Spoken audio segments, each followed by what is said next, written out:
खबरों के निष्पक्ष विश्लेषण के लिए सब्सक्राइब करें Jantantra TV and press the bell icon. Never miss any update.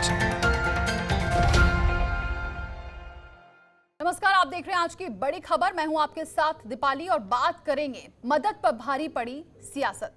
दरअसल ऐसा इसलिए कहना पड़ रहा है क्योंकि उत्तर प्रदेश में मजदूरों के पैदल पलायन से शुरू हुई सियासी बयानबाजी के बाद बसों को लेकर शुरू हुई सियासत का फिलहाल दी एंड हो गया है। प्रियंका गांधी के प्रस्ताव पर योगी सरकार की स्वीकृति के बाद जो बसें प्रियंका ने मजदूरों की मदद के लिए भेजी, उन्हें योगी सरकार ने उत्तर प्रदेश में एंट्री ही नहीं दी, जिसके बाद आज बसों को वापस राजस्थान भेजा गया। प्रियंका गांधी ने कहा कि वो मजदूरों की मदद करना चाहती थी, लेकिन सरकार को ये मंजूर नहीं है। तो दूसरी तरफ यूपी के डिप्टी सीएम दिनेश शर्मा ने मोर्चा संभाला और कहा कि कठिन समय में कांग्रेस राजनीति कर रही है और ऐसा कभी किसी बड़े राजनीतिक दल ने नहीं किया। कल हमने 900 बसें, 500 बसें राजस्थान के बॉर्डर पर और राजस्थान यूपी के बॉर्डर पर और 300 से अधिक बसें, जिसकी पूरी टोटल संख्या 900 के करीब थी, हमने गाजियाबाद बॉर्डर पे, दिल्ली बॉर्डर पे हमने उपलब्ध कराई। अब अगर ये बसें चली होती तो कल 36,000 और आज 36,000 लोग अपने घर के लिए सही सलामत सुरक्षापूर्ण रवाना हो जाते। प्रियंका जी कौन होती हैं कहने वाली कि उस पर झंडा लगा ले? सरकार की बसों पर झंडा लगाया जाता है क्या? उनको यही नहीं पता ये बसें उनकी प्राइवेट नहीं, ये सरकारी बसें हैं। ये राजस्थान सरकार की बसें हैं। उन्होंने लाने को अपनी बसें कही थी, अपनी बसें बजाय वो सरकार की बसें ले आईं। और राजस्थान सरकार की जो उनमें भी 460 बसें ऐसी निकली जो फर्जी हैं, जिनका किसी का रजिस्ट्रेशन नहीं, किसी का बीमा नहीं, किसी का कंडम है, किसी का कोई और पता लगा ई रिक्शा या कुछ और है। तो एक तरफ प्रियंका गांधी ने सरकार पर गंभीर आरोप लगाए हैं, तो वहीं सरकार की तरफ से भी उनके आरोपों का जवाब दिया गया। हालांकि इस दौरान आगरा में भी जमकर हंगामा हुआ, जहां कल आंदोलन के बाद गिरफ्तारी के बाद अजय कुमार लल्लू को आज जमानत मिली, जिसके बाद उन्होंने कहा कि वो सरकार से डरने वाले नहीं हैं।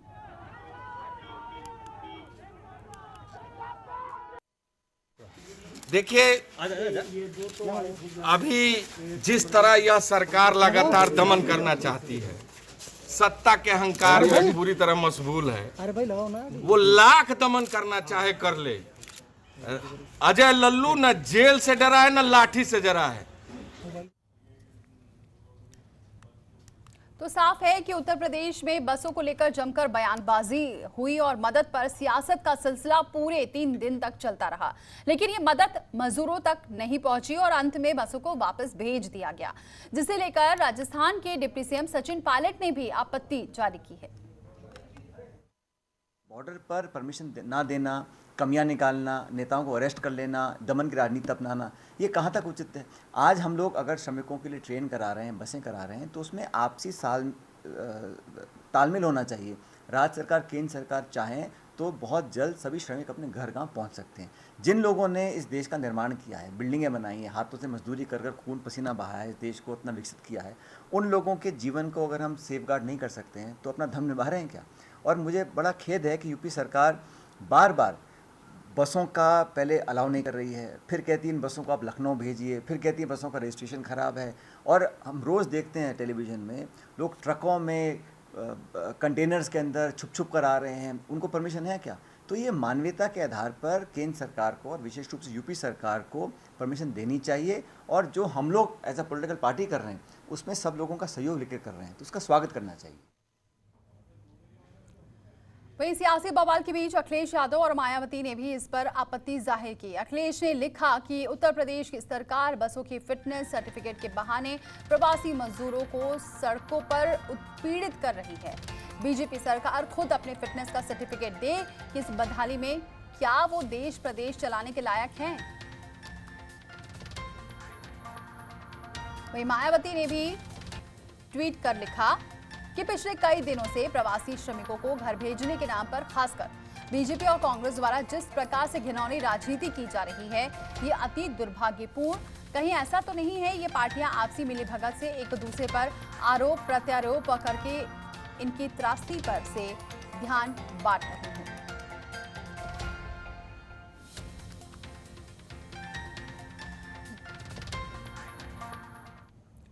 और इस पर वित्त मंत्री निर्मला सीतारमण ने भी अपना बयान दिया।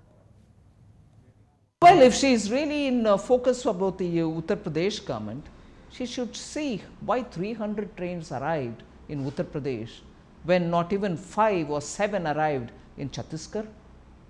I'm sorry, I don't want to politicize this, because migrants are Indians, and I think all of us in this extraordinary situation which has arisen because of the pandemic should concentrate and work together so that all of us help in this kind of situation than finger pointing. But because you were furthering on that, and because you specifically took Uttar Pradesh, 300 trains as opposed to 7.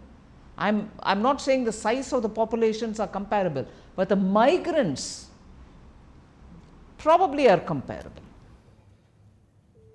और चलिए इसी पर चर्चा करते हैं। हमारे साथ जुड़ चुके हैं सुरेंद्र राजपूत जी, नेता कांग्रेस के हैं। बहुत स्वागत है सुरेंद्र राजपूत जी हमारे साथ जुड़ने के लिए। रफीक खान विधायक आदर्श नगर से हैं, राजस्थान से। बहुत स्वागत है रफीक खान आपका भी हमारे साथ जुड़ने के लिए। सबसे पहले सुरेंद्र राजपूत जी, आखिरकार खूब हो गई सियासत, 3 दिन तक बसें रवाना हो गई, नहीं पहुंच पाई, मजदूरों की कोई मदद नहीं हो पाई, लेकिन सियासत चलती जरूर रही। देखिए दीपाली, हमें अफसोस है इस बात का कि उत्तर प्रदेश की अहंकारी अभिमानी सरकार की वजह से हमारी दी हुई निशर्त मदद को मजदूरों तक हम लोग नहीं पहुंचा पाए।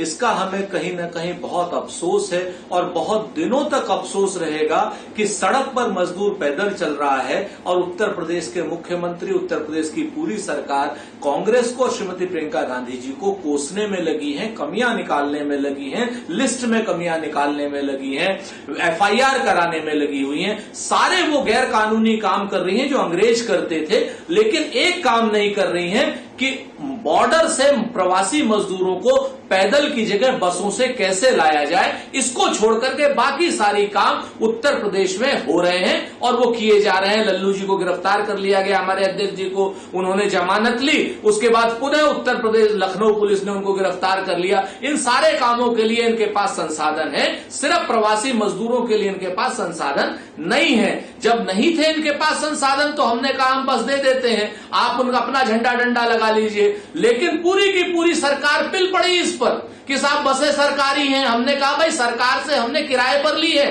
हमने पैसा देने की बात की है कांग्रेस पार्टी ने, सरकार की नहीं। आधी से ज्यादा ट्रांसपोर्टरों की बसें हैं, स्वयं उत्तर प्रदेश के मंत्री कह रहे हैं कि उन पर तो नाम ट्रांसपोर्टर का लिखा हुआ है। तो सच बात यह है कि कहीं ना कहीं सियासत की जो उत्तर प्रदेश में भारतीय जनता पार्टी की निर्लज्ज नीति है, उसका शिकार मजदूरों के पैरों के छाले हो रहे हैं। कहां तो हमें उन्हें मरहम लगाना चाहिए और कहां हम उन छालों पर नमक छिड़क रहे हैं, इसका हमें बेहद अफसोस है, क्योंकि मजदूर आज भी परेशान है। अब आप देखिए ना, कल 3 मजदूरों ने आत्महत्या कर ली, सूरत में थे। मैं इस बात को से नहीं कह रहा हूं कि वहां भाजपा की सरकार है, हम ये नहीं कहने वाले, क्योंकि सारे प्रवासी हमारे हिंदुस्तानी हैं, हम इस बात से नहीं कह। निर्मला सीतारमण जी कह रही हैं, एक वित्त मंत्री होकर के इतना गलत आंकड़ा कि 5 ट्रेनें छत्तीसगढ़ में। अरे एक बार भूपेश बघेल जी का लेटर और ट्वीट पढ़ लेती तो शायद उनका JNU में पढ़ा लिखा होना काम आ जाता।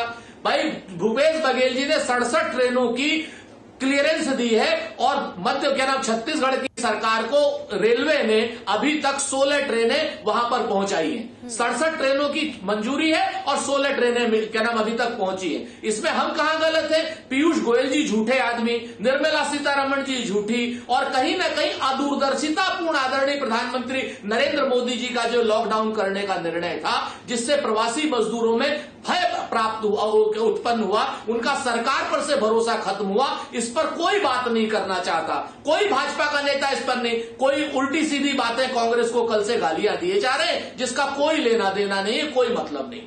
बिल्कुल। यहाँ पर रफीक खान, आप यहाँ पर बहुत आरोप ये भी लगे, कई लोगों ने ये आरोप लगाए कि ये अगर ये जो कदम उठाना था ये पहले क्यों नहीं राजस्थान सरकार ने उठा लिया। आज उत्तर प्रदेश की बात आई तो राजस्थान सरकार भी यहाँ पर सामने आ गई और कहने लगी कि हम बसें दे रहे हैं, लेकिन जब वहां से मजदूर पलायन कर रहे थे तो उस दौरान कहाँ थी सरकार? देखिए राजस्थान सरकार सबसे पहले जागरूक हुई और राजस्थान सरकार ने लॉकडाउन का निर्णय लिया, और जो पूरे देश में मॉडल आप देख रहे हो और जिसके तहत हम कोरोना की लड़ाई लड़ रहे हैं, वो सबसे पहले राजस्थान में अडॉप्ट किया गया। जहां तक बसेस की बात है, मजदूरों की बात है, मजदूर आप ताज्जुब करेंगे, सूरत से, गुजरात से, महाराष्ट्र से पैदल आ रहे थे मजदूर। हम लोगों ने अपने यहाँ उनके लिए बसेरा बनाया, हम लोगों ने उनको खाना प्रोवाइड कराया, हम लोगों ने बसें प्रोवाइड कराई। मुझे शर्म आती है ये कहते हुए कि ये राहत पैकेज के नाम पे मजदूरों को कुछ नहीं दे सके। जब मजदूरों को हमने ये निर्णय लिया कि हम मजदूरों को उनके घर पहुंचा देते हैं, तो इनको ये भी बर्दाश्त नहीं हुआ, इसमें भी राजनीति करने लग गए। इनको ये चाहिए था बड़ा मन रखते, मजदूरों को घर पहुंचाते, हमारी बसों का स्वागत करते, उन पे पुष्प वर्षा करते।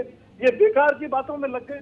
ये कहते कि आपने बहुत अच्छा कदम उठाया, मजदूरों को घर पहुंचा रहे हैं, उनकी आवभगत करते, उनको खाना देते, उनको ये जानते कि कितने लोग आए हैं, कितने लोगों को राशन की जरूरत है, कितना आदमी कितने समय के लिए बेरोजगार हो रहा है, उसको उसके लिए हमें क्या खाने पीने का प्रबंध जब वहां से बसेस जब चल रही थी और उत्तर प्रदेश में आ रही हैं या फिर, तो क्या इस पर कोई बातचीत नहीं हुई राज्यों के आपस में? कोई समन्वय, जो बात बहुत की जा रही है कि सभी राज्य एक दूसरे के साथ समन्वय बनाकर चलें, तो ऐसा कुछ दिखाई नहीं दिया क्या? देखिए ऐसा है, राजस्थान की मैं आपको बात बताऊं, हमारे यहाँ करीब 7 करोड़ की पॉपुलेशन है, 78,65,000 पेंशनर है राजस्थान के अंदर, जिनको हर महीने पेंशन देते हैं। हमने 3 महीने की पेंशन इन दिनों में 78,65,000 आदमियों को पेंशन दे दी। इन्होंने राहत के नाम पर डब्बा दिया। इनको ये चाहिए था कि जिस मॉडल पे राजस्थान सरकार काम कर रही है, 31 लाख लोगों को हमने 2500 रुपये दे दिए। जो बीपीएल और स्टेट बीपीएल अंत्योदय के लोग बाग थे, उनको 31 लाख लोगों को हमने दे दिए। 1 करोड़ 10 लाख लोगों को कैश इंसेंटिव दिया गया। इनको ये चाहिए था मजदूरों को आइडेंटिफाई करते, उनको अपने घर पहुंचाते, उनके राशन पानी का, खाने पीने का प्रबंध करते। जो राशन कार्ड जिन लोगों के मजदूरों के चालू नहीं है, आधार पे राशन दे देते। एफसीआई में गोडाउन में राशन पड़ा हुआ है 3 सालों का। 3 साल अगर ये फ्री अनाज देते हैं तो अनाज खत्म नहीं होता हिंदुस्तान में। इतना बड़ा अरेंजमेंट किया हुआ है, वो अनाज बांटते, बजाय ये सब करने के बस को रोकने के साथ ये इसको मेडल मिल जाएगा, उसको मेडल मिल जाएगा। ठीक है रफीक जी, आगे भी बात करूंगी आपसे। हमारे साथ दोनों ही मेहमान जुड़े हुए हैं। तो मजदूरों को लेकर लगातार जो सियासत होती रही और इसमें मदद पर भी भारी पड़ गई यहाँ पर सियासत, क्योंकि मदद मिल नहीं पाई मजदूरों को और आखिरकार मजदूर वहीं पर रह गए, बस वापस लौट गई। और ऐसे में हमारे साथ ऋषभ तिवारी भी जुड़ चुके हैं, बीजेपी प्रवक्ता। ऋषभ का ही रुख करती हूँ क्योंकि बाकी 2 मेहमान हमारे साथ जुड़े हुए, सुरेंद्र और रफीक। ऋषभ, यहाँ पर प्रियंका गांधी ने कहा कि अगर 96,000 मजदूर घर पहुंच जाते अगर बस को ना रोका गया होता, क्या आपत्ति थी? बसें अगर चली जाती तो मजदूरों की मदद ही होती ना। देखिए, सबसे पहले दीपाली जी मैं आपको बताना चाहूंगा कि हमारी मंशा कहीं से भी ये नहीं है कि मजदूर घर ना पहुंचे। हमारी दिक्कत ये है कि झूठ की राजनीति कब तक करते आएगी कांग्रेस पार्टी। पहला बात ये है कि उन्होंने अप्रूवल मांगा, हमने अप्रूवल दिया। दूसरा बात, उन्होंने कहा कि हम बसों की लिस्ट भेज रहे हैं क्योंकि वो नेसेसरी होता है कि हम लाइसेंस मंगाएं कि ड्राइवर कौन होगा, कौन गाड़ी चलाएगा, कौन लेकर जाएगा। ये चीजें बहुत महत्वपूर्ण होती हैं। तो इन चीजों को लेकर सरकार ने उनसे कुछ क्वेश्चंस पूछे। अब वो क्वेश्चन भी अगर उन्हें गलत दिखने लगे, उस पर राजनीति दिखने लगी, तो मैं समझता हूँ ये दुर्भाग्यपूर्ण है। अगर सरकार की मंशा पहुंचाने की मजदूरों को नहीं होती तो हम उस समय ही क्वेश्चन अराइज करते कि कांग्रेस पार्टी क्यों मांग रही है बस, हमने परमिशन दिया। लेकिन जो कमियां आएगी, जो खामियां आएगी, तो उस पर तो सवाल किया जाएगा, उस पर तो पूछा जाएगा। और सवाल इसलिए भी खड़ा होता है दीपाली जी कि अगर आप सोशल मीडिया को देखें, कुछ न्यूज चैनल्स को देखें, तो आप बिल्कुल उस चीज को नोटिस कर पाएंगे कि बांग्लादेश के फोटो मजदूरों का किस कदर कांग्रेस पार्टी अपने सोशल मीडिया, ट्विटर, फेसबुक पे डालकर भारत सरकार को बदनाम करने की एक सोशल मीडिया पर नहीं जाएंगे ऋषभ, क्योंकि अभी बात ये हो रही है कि जो बसेस थी, अगर 800 से ज्यादा ऐसी बसेस थी जिनको परमिशन दे दी गई थी, जो सही थी, उसे भी जाने नहीं दिया गया, वहां पर भी रोक दिया गया। एक मिनट सुरेंद्र जी का रुख करती हूँ। सुरेंद्र जी, आप कुछ कह रहे थे। ऋषभ मेरे ख्याल से बड़ी जिम्मेवारी पूर्ण बात कर रहे हैं। मुझे पता नहीं ये कैसे प्रवक्ता हो गए हैं, इतना अच्छा बात कर रहे हैं लोग। मैं आपसे ऋषभ से 2-3 बातें कहना चाह रहा हूं कि हमारे ड्राइविंग लाइसेंस और हमारी बसेस के फिटनेस सर्टिफिकेट ऋषभ आगरा में जांचे जा सकते थे, आगरा के आरटीओ के द्वारा, मथुरा के आरटीओ के द्वारा जांचे जा सकते। उनको लखनऊ बुलाने की आवश्यकता नहीं थी। जिस तरीके से भारतीय जनता पार्टी की उत्तर प्रदेश सरकार ने इस तरीके का प्रयास किया, उनको रोकने का प्रयास किया और सरकारी बाबू तंत्र में को उसमें आगे किया। आपको यकीन नहीं होगा, पिछले 3 दिनों में हमें 7 लेटर मिले हैं अवनीश अवस्थी जी के यहां से। हो सकता है 5 मिले हो सकता है 8 मिले हो, लेकिन इनको लेकर के पहले आपने कहा कि बसेज आप हमें दीजिए, हम आपको परमिशन देते हैं। अगले दिन कहा कि सुबह 10 बजे तक, रात में 11:40 को कहा कि सुबह 10 बजे तक लखनऊ दीजिए, फिटनेस चेक करनी है। आप पढ़े लिखे प्रवक्ता हैं, फिटनेस तो ऑनलाइन चेक होती है। उसके बाद आपने कहा 12 बजे तक हमें गाजियाबाद बॉर्डर पे दे दीजिए, तो हमने कहा कि भाई आने में समय लगेगा, 5 बजे तक देंगे। हमने गाजियाबाद बॉर्डर पर जाने के लिए जब आगरा से परमिशन मांगी तो पूरी उत्तर प्रदेश की सरकार और पूरी पुलिस वहां जाकर के लग गई कि साहब हमारे पास ऊपर से आदेश नहीं है। मेरे पास वीडियो है उस पुलिस अधिकारी का जिसने ये कहा कि हमारे पास ऊपर से आदेश नहीं है, बसें जाने की परमिशन है लेकिन ड्राइवर और ड्राइवर के साथ कंडक्टर जाने की परमिशन नहीं है। तो ये कैसे हो सकता है कि बसें बगैर ड्राइवर और बगैर कंडक्टर के जाएं? या तो ड्राइवर और कंडक्टर भी उत्तर प्रदेश की सरकार दे देती। ये मेरे पास बाकायदा ऑडियो और वीडियो दोनों है जिसमें एक पुलिस का बड़ा अधिकारी कह रहा है दीपाली कि साहब बसें जाने की तो परमिशन है लेकिन ड्राइवर और कंडक्टर जाने की परमिशन नहीं है हमारे पास। आप इससे बड़ी विडंबना और आप क्या देख सकते हैं उत्तर प्रदेश की सरकार के लिए कि मजदूरों के नाम पर कितनी कुत्सित राजनीति हो रही है। आंसर लेने इन्होंने काफी इल्जाम लगा दिए जिनमें बिल्कुल कुछ भी जनाधार नहीं है।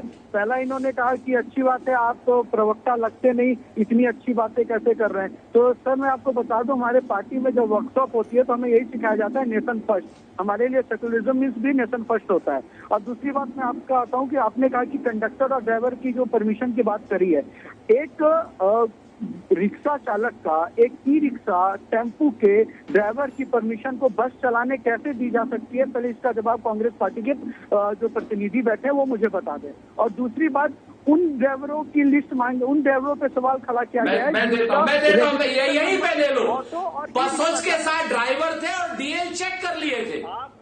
नहीं, बसेस के साथ ड्राइवर थे ऋषभ, और उनके डीएल चेक कर लिए थे और वो सरकारी ड्राइवर थे। ठीक है ऋषभ, आपको रोकूंगी, सुरेंद्र जी आपको भी रोकूंगी। रफीक जी कुछ कह रहे हैं। रफीक जी, ड्राइवर थे सरकारी।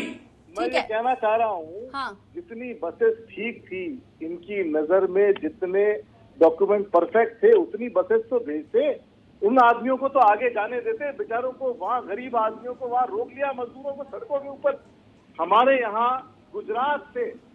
गुजरात से हरियाणा से मजदूर पलायन करके और यूपी जाने लगे। हमने बसों में बैठा के उनको बॉर्डर पे लेके गए तो वहां भी इन्होंने रोक लिया। इनको शर्म आनी चाहिए। क्या राजनीति करना चाह रहे हैं? जो आदमी कोई नेक काम करना चाहता है, उनको छोड़ना चाहता है, अपने घर पहुंचाना चाहता है। मेरी विधानसभा से मैंने गुजरात भेजे आदमी, मेरे सामने बस में बैठा के रवाना किए, इन्होंने बॉर्डर पे रोक लिया। इसका जवाब करना चाह रहे हैं। रफीक जी, वैसे तो सारी पार्टी यही कह रही है कि हम मजदूरों के तैशी, हम मजदूरों को भेज रहे हैं। ऋषभ, आप जो वही जवाब दीजिए कि यहाँ पर अगर जो बसेस ठीक थी, जो खड़ी हुई थी बॉर्डर पर, क्यों नहीं भेजा गया उसे? आप आज तो रवाना ही कर दिया गया, मजदूर तो वही रहे। दीपाली जी, शायद आपको पता चला होगा कि जो बसेस गाजियाबाद के लिए डिमांड की गई थी, उन बसों को जब सैनिटाइज करके रिलीज करने की बात आई तो उनके बस ड्राइवर ही हंगामा करते दिखे कि प्रियंका गांधी जी ने हमें फोर्सफुली भेज दिया है, ना हमारे खाने का इंतजाम करा है, ना हमारे से आगे कुछ बात की गई है। तो मनसा अगर केवल राजनीति की हो तो सवाल कांग्रेस पार्टी पे भी खड़ा होता है।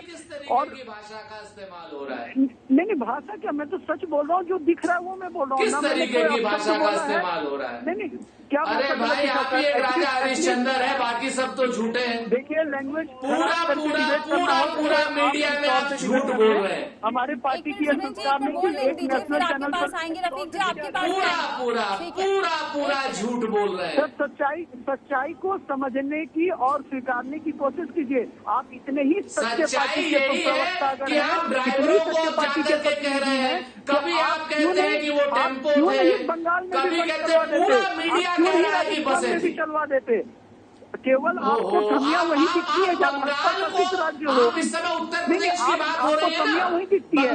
मैं आपको बता देता हूँ, सच्चाई को समझने की जरूरत है। बंगाल के अंदर भाजपा के सांसदों को रोका गया। बंगाल की भी बात करेंगे। देखिए, इस तरह डिबेट हो नहीं सकेगा। महाराष्ट्र की भी अगर बात करेंगे, गुजरात में आएंगे, गुजरात की भी बात करेंगे। ऋषभ आपके पास जो है, रफीक जी आपके पास, सुरेंद्र जी ये बात भी हो रही है कि आपने उत्तर प्रदेश में तो इतना सारी राजनीति, अगर इसे कहें जैसे कहा जा रहा है मदद कहें या सेवा भाव कहें, जो भी कहें, लेकिन बांद्रा में भी तो कितनी स्थिति ऐसी गड़बड़ हो रही है, वहां तो एकदम हाहाकार ही मच गया है, सभी देख रहे हैं मजदूरों, वहां पे भी क्यों नहीं ये कोशिशें की जा रही है, ये मदद वहां तक क्यों नहीं पहुंचाई जा रही है?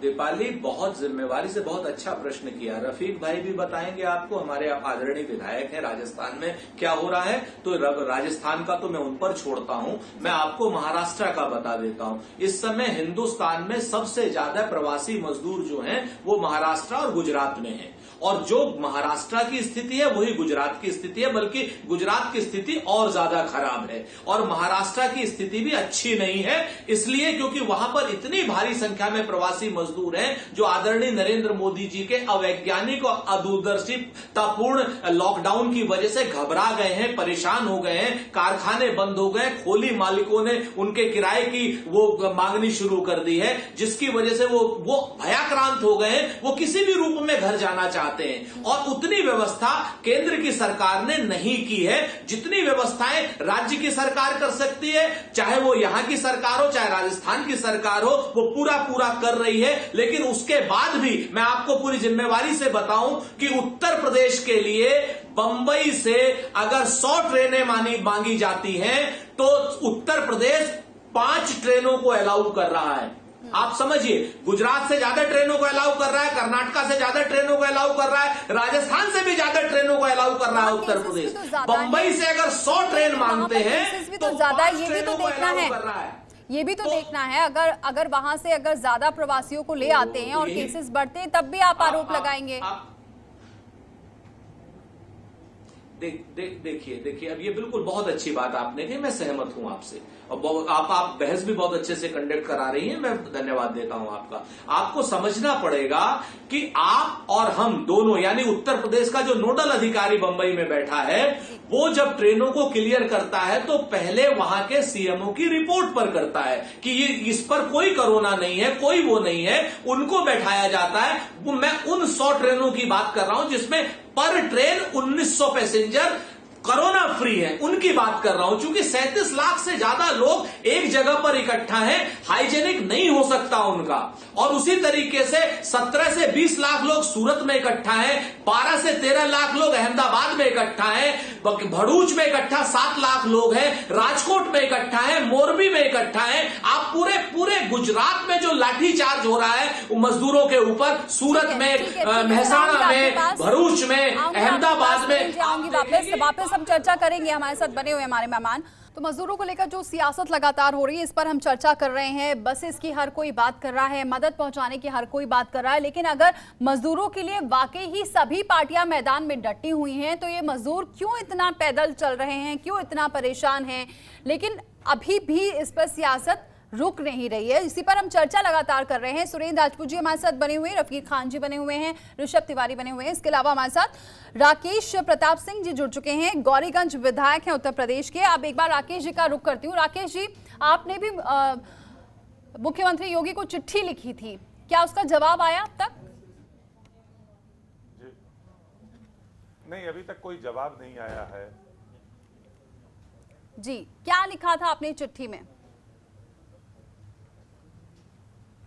मैंने माननीय मुख्यमंत्री जी को पत्र संबोधित किया था और मैंने कहा था कि दिल्ली, गाजियाबाद, नोएडा या आसपास के जनपदों में जो अमेठी जनपद के श्रमिक भाई बहन हैं, मैं उनको अमेठी लाना चाहता हूं, और जो परेशान हैं लगातार मुझे फ़ोन कर रहे हैं, तो उसके लिए आप मेरी अनुमति दें और उनको अमेठी पहुंचाने में मदद करें। 50 बस में उपलब्ध कराने के लिए कहा था, और जिसका खर्चा स्वयं में वहन करने की बात लिखा था पत्र में मैंने। जी ठीक है। ऋषभ, क्या वजह है कि अभी अगर हम देखें, एक तरफ से यूपी सरकार की बड़ी तारीफ हो रही थी, कोविड-19 को लेकर सरकार बहुत अच्छे से अपना काम कर रही थी, लेकिन क्या हो जाता अगर दूसरी पार्टियां मदद करने के लिए आगे आ रही थी, तो अगर इसके साथ सेवा भाव को जोड़ते हुए अगर सरकार इनके साथ में ही हो जाती तो हर्ष क्या था, बात इतनी बढ़ती ही नहीं। देखिए दीपाली जी, सबसे पहले मैं आपको बता दूं कि सेवा भाव मेरे अनुसार उन हर इंसान के अंदर होना चाहिए जो भी सामाजिक कार्य राजनीति में कदम रखता है या राजनीति करने की सोचता है। और इसी को देखते हुए हमारे यूपी के मुख्यमंत्री ने 1000 बस की परमिशन की चिट्ठी की बात कही थी और इसको परमिशन ग्रांट भी दिया गया था। लेकिन अगर आप रूल्स एंड रेगुलेशन को भी फॉलो करने के लिए अगर पूछा जाएगा, उस पर अगर सियासत की बात खड़ी होगी तो वो दुर्भाग्यपूर्ण है। और 850 बसों की जो हर समय ये बात आ रही है कि आप 850 बसों को ही भेज देते, तो डेफिनेटली हम वो बस को रोक नहीं रहे हैं। लेकिन ये तो पूछा जाएगा आपको कि आप एटलीस्ट कहाँ से कौन ड्राइवर भेज रहे हैं, ड्राइवर की जानकारी तो आपको मिल जाएगी। आपके पास एक मिनट ऋषभ की पूरी बात सुन लें, फिर एक एक करके आते हैं। तो फिर आप इस चीज पे क्वेश्चन अराइज करेंगे तो ये किसकी राजनीति मंशा करने को दर्शाता है। हमारी पार्टी कभी भी अंत्योदय सोच से परे हटके काम नहीं की है। और दूसरी बात, आज मजदूर करके ये चिंता की बात करें, एक प्रैक्टिकल बात कहूंगा, फिर आप उन्हें पूरा टाइम दे, पूरा समय दे अपनी बात को रखने के लिए। आज मजदूर की बात कर रहे हैं, ये जो रोड पे इतनी तकलीफ और बेबसी दिख रही है, ये आज की बेबसी नहीं है, ये वो बेबसी बनाई गई है भारत में जिस पर किसी ने ध्यान नहीं दिया। एक अकाउंट तक मजदूरों की खुलवा नहीं पाई ये लोग। आज मजदूर की चिंता की बात करते हैं। अभी ऋषभ आप पुरानी बात मत करिए ना, अभी की अगर बात करें तो अभी भी मजदूर अपने आप को ठगाई महसूस कर रहा है। अगर आपने अच्छा काम किया, ठीक है, मान रहे हैं, लेकिन अगर इतना अच्छा किया होता तो ये मजदूर इतने लंबी, ये सब देख रहे हैं, आप खुद ही बोल रहे हैं कि आप सोशल मीडिया की बात कर रहे हैं, ये मजदूर क्यों पैदल जाते? समझना होगा दीपाली जी, ये चीज हमें समझना होगा कि आखिर ये बेबसी क्यों आ रही है, ये देश में ऐसा समस्या क्यों क्रिएट हो रहा है। आप सॉल्यूशन देने की बात कर रहे हैं और भारत सरकार वो प्रयास कर रही है जिससे मजदूरों को बेनिफिट मिले, उन्हें सॉल्यूशन मिले। लेकिन दिक्कत हमारे साथ ये है कि कांग्रेस पार्टी मजदूरों की हित की तो बात करती है, लेकिन क्या वो सच में हित चाहती है? अगर वो हित चाहती तो एक फॉर्मेट पे बना के वो डिटेल्स भेज दिया करती। और 850 बसों को एक एक करके सैनिटाइज करके भेजने की बात भी सरकार ने कहा है। ठीक है, चलिए रफीक जी के पास भी आऊंगी, सुरेंद्र जी आपके पास भी एक बार राकेश जी का रुख करती हूँ। राकेश जी, आप कुछ कह रहे थे? नहीं, मैं ये कह रहा था कि ये ना कहें कि मजदूरों का कोई नहीं ध्यान रखा है। मैं अपनी व्यक्तिगत बात करता हूं कि जिस दिन से लॉकडाउन हुआ है और पहले दिन से ही 1000 लंच पैकेट लेके मैं लोगों के बीच में रहा हूं, पूरी विधानसभा को और जनपद को सैनिटाइज कराने का काम किया है। पैदल मजदूर जा रहे थे, उनको बॉर्डर तक दूसरे जनपद के छुड़वाने का काम किया है। तो हम लोग कोई राजनीति नहीं कर रहे हैं, हम लोग केवल ये चाहते हैं कि जो मजदूर अमेठी जनपद की बात करता हूं, जो फंसे हैं 4 दिन 5 दिन से गाजियाबाद में, लालबाग में या नोएडा में या दिल्ली के बॉर्डर पे, हम उनको अगर अमेठी लाने की बात कर रहे हैं तो इसमें कौन सी राजनीति कर रहे हैं? 4-4 5-5 दिन से वहां फंसे लोग, हम लोगों का नंबर, दोनों नंबर हमने पर्सनल नंबर तक वायरल किया है और वो मुझे फोन कर रहे हैं और मैं उनकी बात रख रहा हूं। मैंने मुख्यमंत्री को पत्र लिखा है कि मैं स्वयं के खर्चे से आपको 50 बफ उपलब्ध कराना चाहता हूं और मैं लेके भी जाने को तैयार हूं कि 50 बफ मैं अपने साथ लेके जाऊंगा। अमेठी जनपद के श्रमिक भाई बहनों को अमेठी लाऊंगा, लॉकडाउन के नियमों का पालन करते हुए लाऊंगा। तो इसमें कौन सी राजनीति है, मेरी समझ नहीं आता है। अगर जो कांग्रेस और बीजेपी के बीच चल रहा है, राकेश जी आप भी बस की बात कर रहे हैं, लेकिन अभी ये जो कांग्रेस और बीजेपी के बीच चल रहा है, इसमें आपका क्या स्टैंड है? क्या ये वाकई राजनीति हो रही है या फिर वाकई ये मजदूरों की मदद करने की कोशिश? नहीं, मैं इसमें कांग्रेस और बीजेपी की बात नहीं करता हूं, मैं इंसानियत की बात करता हूं। अगर कांग्रेस को भी मदद करनी थी तो उनको एक्चुअल बफों का नंबर देना चाहिए था, उनका फिटनेस देना चाहिए था, इंश्योरेंस देना चाहिए था, आरसी देना चाहिए था। अगर ये भी ठीक नहीं है कि गाड़ियों का नंबर गलत निकले, लेकिन मैं इतना कहता हूं कि उसमें 20% गाड़ियों का नंबर गलत है, 80% की मदद ले लें। 80% के गाड़ियों को लेते हुए लोगों को गंतव्य तक पहुंचाएं, उनके जनपद तक पहुंचाएं। मैं ना कांग्रेस की बात करता हूं, न उसके भाजपा की बात कर रहा हूं, ना समाजवादी पार्टी की, मैं तो इंसानियत की बात कर रहा हूं। मैं एक जनप्रतिनिधि के नाते मेरी जिम्मेदारी बनती है कि जिनके चेहरे की मुस्कान गायब हुई है, जिनके चेहरे पे दर्द है, उनके चेहरे के दर्द को कैसे दूर किया जाए और उनके परिवार तक उनको कैसे पहुंचाया जाए, ये हम सब की जिम्मेदारी बनती है। उसमें चाहे वापस लौट गई है और बसों पे शुरू हो गई। ठीक है राकेश जी, आऊंगी आपके पास। सुरेंद्र जी, आप कितने सहमत नजर आ रहे हैं राकेश जी की बात पर, क्योंकि वो भी ये कह रहे हैं कि आपने अगर सही ढंग से पूरी जांच पड़ताल करके लिस्ट दी होती तो शायद आज ये आरोप लगते ही नहीं आप पर। मैं राकेश भाई की बात से सहमत हूँ, लेकिन राकेश भाई को शायद पूरी बात नहीं पता है।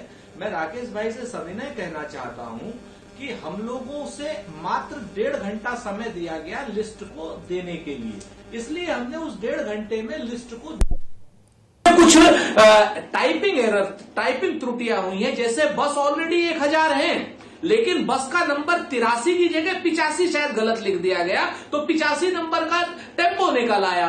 बस ऑलरेडी है वहां पर और सारे कागज हैं। हम लोगों ने स्पष्ट कहा कि DM Mathura, DM Agra, SP Mathura, SP Agra और आरटीओ मथुरा और आरटीओ आगरा उनकी जाकर के चेक कर लें, लाइसेंस भी चेक कर लें, फिटनेस भी चेक कर लें, टायरों की हवा भी चेक कर लें। चूंकि आधी से ज्यादा बसें तो राजस्थान सरकार से हमने किराए पर ली हैं और बाकी बसेस हमने जो ली हैं वो प्राइवेट ट्रांसपोर्टरों से ली हैं। सारा कुछ आपके पास उपलब्ध है, ई पोर्टल वाहन पर उनके सारे कागज उपलब्ध है, इंश्योरेंस उपलब्ध है, डीएल उपलब्ध है। उसके बाद भी जब पुलिस अधिकारी हमसे कहते हैं कि हमारे पास ऊपर से आदेश नहीं है, बसों को जाने की तो परमिशन है लेकिन ड्राइवर को जाने की परमिशन नहीं है, बहुत सारी कंडक्टर को जाने की परमिशन नहीं है। तो उसमें बताइए हम क्या करें? हम तो कह रहे थे जितनी बसें आप चाहते हैं उतनी ले लीजिए।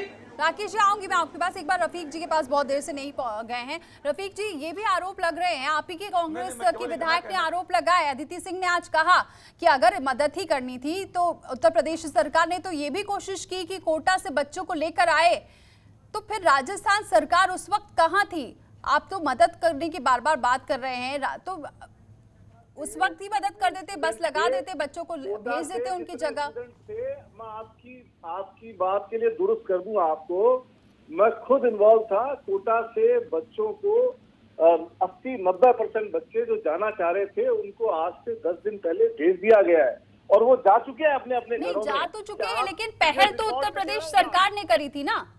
नहीं, कोई पहल उत्तर प्रदेश सरकार ने नहीं करी। इनके जाने के बाद में बातें करी है इन्होंने सारी। ये एक बस तो भेजते, एक बात तो करते। कोटा में से सारे आदमी जा चुके। मैं आपको ये कहना चाह रहा हूँ, एक जगह कहीं राजस्थान बॉर्डर पे, राजस्थान में अंदर आने वालों का जाम लगा है? कहीं दिखता है? कहीं टीवी मीडिया में देखा है आपने कि राजस्थान में घुस रहे हैं लोग बाग, इनको रोक के बैठे हैं? हम तो वेलकम कर रहे हैं। अगर कोई ये साधन देते हैं, मोस्ट वेलकम। इनके यहाँ कोई आदमी रह रहे हैं, प्रवासी राजस्थानी है, उनको भेजना चाहते हैं, कोई मदद करना चाहते हैं, मोस्ट वेलकम। ये कह रहे हैं, अभी ये भाई साहब कह रहे थे बीजेपी वाले कि रिक्शा वाले का नाम दे दिया। अरे भाई साहब, जयपुर से रिक्शा वाला जाएगा क्या बस लेके बॉर्डर पे? बातें तो ठीक करो यार। सर, जो बसें प्रोवाइड कराई गई है राजस्थान सरकार ने हायर करके प्रोवाइड कराई है बसों को, प्राइवेट ऑपरेटर्स की है, रोडवेज की एक भी बस नहीं है, लोक परिवहन की बसें हैं, उनके सर्टिफाइड ड्राइवर हैं, सरकार इन्वॉल्व है, उन्होंने पूरा चेक करके फिर यहाँ से रवाना करिए। आप ऐसे कैसे बातें कर रहे हैं? ये बात राजनीति का नहीं है। राकेश जी ठीक कह रहे हैं, इंसानियत का मसला है, इंसानियत का तकाजा है। आज हर आदमी को चाहिए, अपनी गाड़ी से छोड़ो मजदूरों को, अपने पास से साधन डेवलप कराओ, मजदूरों को अपने घर छोड़ो, उनके राशन। अभी तो और भी संकट आने वाला है। ये स्थिति क्यों है? लेकिन ये इतनी स्थिति जो रफीक जी, एक मिनट, इतनी जो स्थितियां बिगड़ी, इतनी जो स्थितियां बिगड़ी है, स्थितियां क्यों बिगड़ गई? ये तो आज मजदूर हिंदुस्तान की सड़कों पे घूम रहा है। उनको चाहिए था, उनकी प्लानिंग करते, उनका इंतजाम करते। ये क्या मामला है? ऐसा क्या सस्पेंस क्रिएट करना चाहते हैं कि मैं आज रात को 12 बजे से लॉकडाउन ये करूंगा? क्यों 4 दिन पहले घोषणा नहीं करना चाहते? एक्सटेंशन भी कर रहे हैं तो क्यों 2 दिन पहले कर रहे हैं? क्यों मजदूरों में एक एंजाइटी पैदा कर रहे हैं? वो बेचारे अपनी प्लानिंग करते। आपने 14 तारीख तक का लॉकडाउन लगाया, लोगों ने टिकटें बुक करा ली, ट्रेन की टिकटें बुक करा ली, बसों की टिकटें बुक करा ली, 15 की, 16 की, 17 की। आप 14 को कहते हो कि हम एक्सटेंड कर रहे हैं? अरे आप 4 दिन पहले करते। ठीक है रफीक जी, राकेश जी क्या आप कुछ बोल रहे हैं, लेकिन मेरा ये भी सवाल है, राकेश जी आऊंगी रफीक जी आपके पास, कि अब ये अचानक से सारी पार्टियां इतनी ज्यादा एक्टिव हो गई हैं कुछ दिनों में। पहले इन मजदूरों को, पहले भी मजदूर ऐसे ही पैदल पहुंचे थे अपने घर पर, आज ये जब एकदम से दिखने लगा हर जगह कि मजदूर पैदल जा रहे हैं घर, तब सारी पार्टियां एकदम से एक्टिव हो गई हैं। और जब एक्टिव नजर आ रही है, इस तरीके की बातें हो रही हैं, तो फिर क्यों नहीं आरोप लगेंगे कि बाकी ये राजनीति हो रही है मजदूरों के नाम पर? क्योंकि अभी भी वो पैदल तो जा ही रहे हैं। राकेश जी, मैं केवल इतना कहना चाहूंगा कि मैं केवल इतना कहना चाहूंगा इसमें कि पहली बार लॉकडाउन 21 दिन का हुआ, तब मजदूर सड़कों पे निकला। मैं उसके थोड़ा सा पीछे जाना चाहता हूं। जब 22 मार्च को जनता कर्फ्यू की घोषणा करते हैं माननीय प्रधानमंत्री जी, उस समय 22 मार्च को पूरे हिंदुस्तान में केवल 341 केस होते हैं, और वो भी केवल विदेश से आए लोग या बहुत लिमिटेड लोगों के बीच में था, जो कम्युनिटी में नहीं गया था, कोई भीड़ में नहीं गया था। उस समय लॉकडाउन जब 25 तारीख से किया गया, तो उस समय ये क्यों नहीं कहा गया कि एक हफ्ते के अंदर जिसको जहां जाना है वो चला जाए। मैं 2 महीने के लिए हिंदुस्तान को लॉकडाउन करने जा रहा हूं, ताला बंद करने जा रहा हूं। एक गलती यहां सरकार से हुई। दूसरी बात, मैं जो कांग्रेस की तरफ से 1000 बस की बात आई, मैं केवल उसमें इतना कहना चाहता हूं कि 82 से 83%, मेरी बात सुन लें 82 से 83% कागज और गाड़ियों के नंबर सही हैं, उनका प्रयोग करिए अगर आपने अनुमति दी है तो। 82 से 83% गाड़ियों का कागज सही है, नंबर सही है, फिटनेस है, इंश्योरेंस है, उनका प्रयोग कर लीजिए। मजदूरों को घर छोड़वा दीजिए। अगर नहीं करना चाहते, आज मैं परिवहन मंत्री का एक वक्तव्य देख रहा था, उत्तर प्रदेश के परिवहन मंत्री कटरिया जी का, वो घोषणा तो कर रहे हैं कि 12,000 बसों का बेड़ा है मेरे पास। हर जनपद के डीएम के पास 2,200 बसें हैं।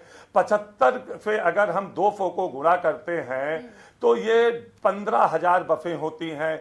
12,000 का केवल बेड़ा है आपके पास। आपने डीएम को अगर उपलब्ध करा दिया है 15,000 बसें, तो 3,000 बस आप कहां से लाए हैं? इस तरह से गलत बयानी से ऊपर उठिए और संवेदना को समझिए, लोगों की पीड़ा को समझिए, मजदूरों के दर्द को एहसास करिए और उनको घर तक पहुंचाइए। ट्रेन भी ला रही है तो उनको क्वारंटीन सेंटर ले जाया जा रहा है, वहीं से उनको थर्मल स्कैनिंग करके और उनको छोड़ दिया जा रहा है। जिले का मुख्यालय जो होता है वो 50-50 किलोमीटर, 70-70 किलोमीटर बॉर्डर से दूर होता है। 70-70 किलोमीटर पैदल जा रहे हैं मजदूर। जिले के मुख्यालय से उनके घर तक छोड़ने की कोई व्यवस्था नहीं है। मैं इसको दावे के साथ कह सकता हूं, कई गाड़ियों को लगा के जिले के बॉर्डर के गांवों तक मैंने लोगों को अमेठी से छुड़वाया है, इसलिए मैं उस बात को जानता हूं।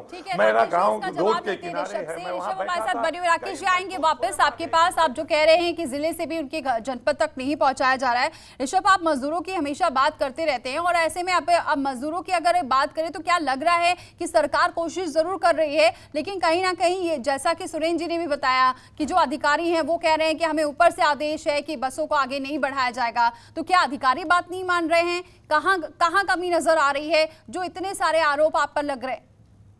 देखिए दीपाली जी, मैंने सारे वक्ताओं की बातों को सुना है और मैं आपसे निवेदन करूंगा कि मुझे थोड़ा समय दें इन सारे बातों का जवाब देने के लिए। पहली बात, इन्होंने कहा कि इन्हें पता नहीं है कि ये रिक्शा वाला लेकर जाएगा क्या। तो सर, आप थोड़ा सा डेटा आउटडेटेड राजनीति से ऊपर उठिए और न्यू राजनीति को स्वीकारिए।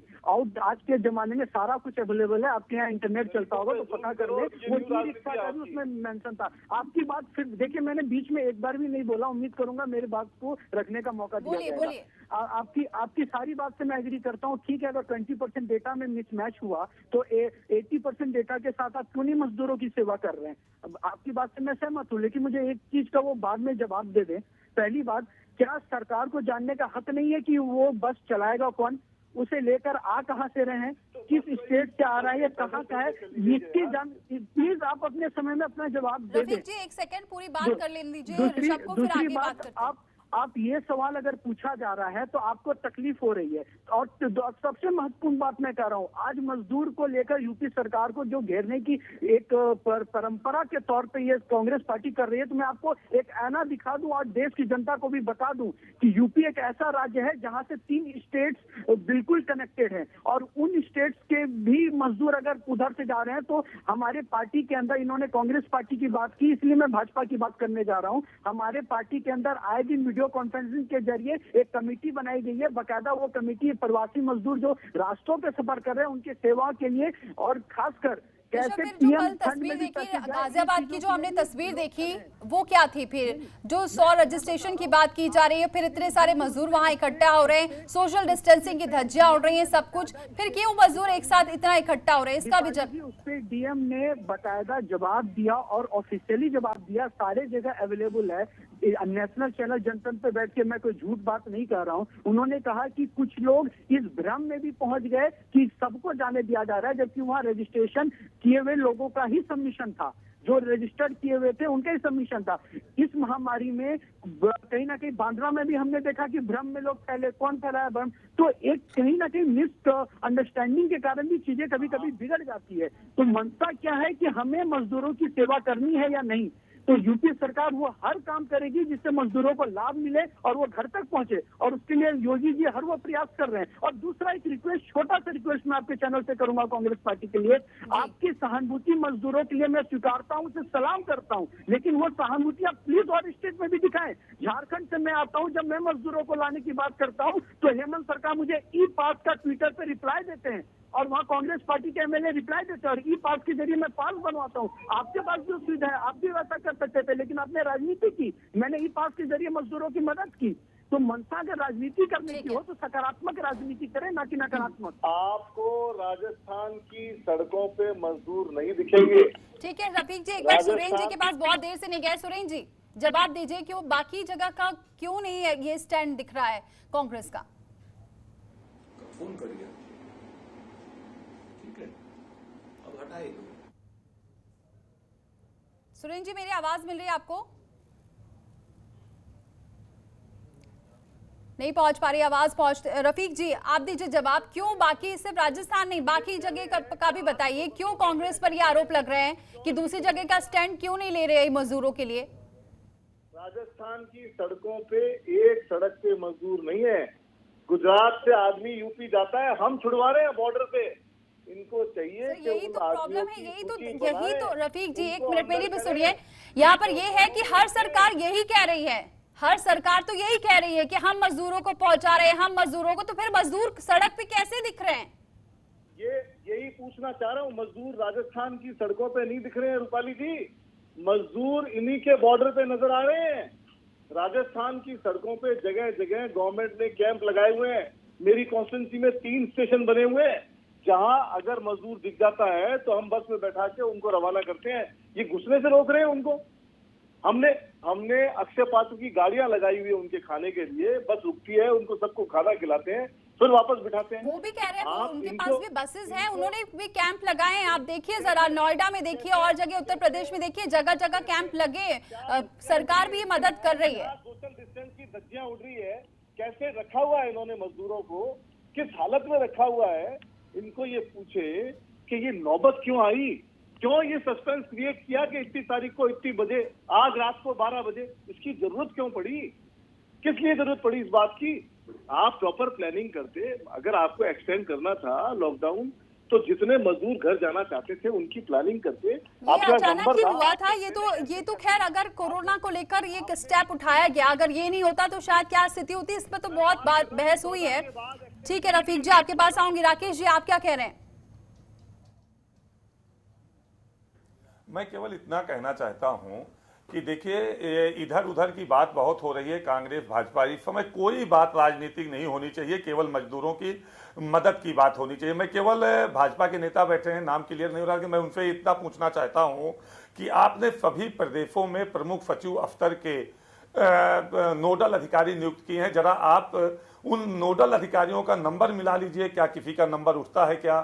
जिला स्तर पे आपने जिला के नोडल अधिकारी नियुक्त किए हैं, उनका नंबर नहीं उठता है। जरा ये सब ग्राफ भी चेक करिए कि आप नीयत तो बहुत अच्छी बना रहे हैं, लेकिन आपके साथ काम करने वाले लोगों की नीयत नहीं अच्छी है, तो इन मजदूरों के दर्द को का एहसास उनको नहीं है, तो कैसे इनकी मदद हो सकती है? जब तक नीयत आपकी नहीं अच्छी होगी, नीयत चाहे जितनी अच्छी बना लीजिए, इनका भला होने वाला नहीं है। सबकी मदद लीजिए, सबकी मदद लेते हुए इनको इनके गंतव्य तक पहुंचाइए, इनके घर तक पहुंचाइए। इधर उधर की बातें करना बंद करिए। बहुत इधर उधर की बात हो गई, कांग्रेस ने क्या नहीं किया, क्या पीछे किया, तो और भाजपा ने क्या नहीं किया, मैंने क्या नहीं किया। मैं इस पे कुछ नहीं बात करना चाहता हूं। मैं केवल इतना कहना चाहता हूं कि जब एक ट्रेन चलने की बात होती है तो दसियों हजार लोग स्टेशन पहुंच जाते हैं, तो इसका मतलब अभी लाखों की संख्या में ग्रामीण मजदूर शहरों में फंसा है, जिसको घर पहुंचाने की जरूरत है। इधर उधर की बात बंद करते हुए, नीयत को सही करते हुए, अपने नियत को भी सही करिए और उनको घर तक पहुंचाइए। मेरा केवल सरकारों से इतना अनुरोध है।